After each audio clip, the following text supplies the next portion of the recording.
மாவட்டம் சீர்காழி தாலுகா மாதிரவேலூர் ஸ்ரீ சுந்தரநாயகி சமேத ஸ்ரீ மாதளீஸ்வரர் திருக்கோவிலில் அஷ்டபந்தன மகா கும்பாபிஷேகம் நடைபெற்றது. இதில் ஏராளமான பக்தர்கள் பங்கேற்று தரிசனம் செய்தனர். சீர்காழி அருகே மாதிரவேலூர் கிராமத்தில் சீதையை மீட்கச் சென்ற ராமபிரானின் தேரோட்டியான மாதளி என்பவர் தனது தேர் சக்கரத்தில் சிக்கிய சிவலிங்கத்தை இங்கு ஸ்தாபித்து வழிபட்டால் மாதளிபுரம் அல்லது மாதிரவேலூர் என்றும் பெயர் வந்ததாக புராணங்கள் கூறுகின்றன.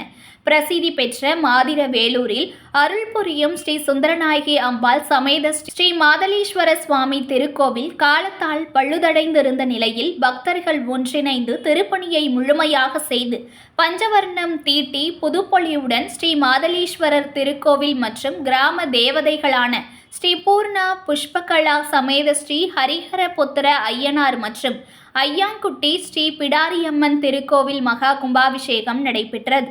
முன்னதாக 6 கால யாகசாலை பூஜைகள் நிறைவடைந்து புனித நீர் அடங்கிய படங்கள் மேலத்தாளங்கள் முழங்க ஊர்வலமாக புறப்பட்டது. வேத விருப்பனர்கள் மந்திரம் முழங்க கடங்கள் கோவிலை வலம் வந்து மூலவர் விமான கலசம் அனைத்து சன்னதி கோபுர கலசங்களில் புனித நீர் ஊற்றப்பட்டு கும்பாபிஷேக விழா நடைபெற்றது. இதில் ஏராளமான பக்தர்கள் பங்கேற்று சுவாமி தரிசனம் செய்தனர்.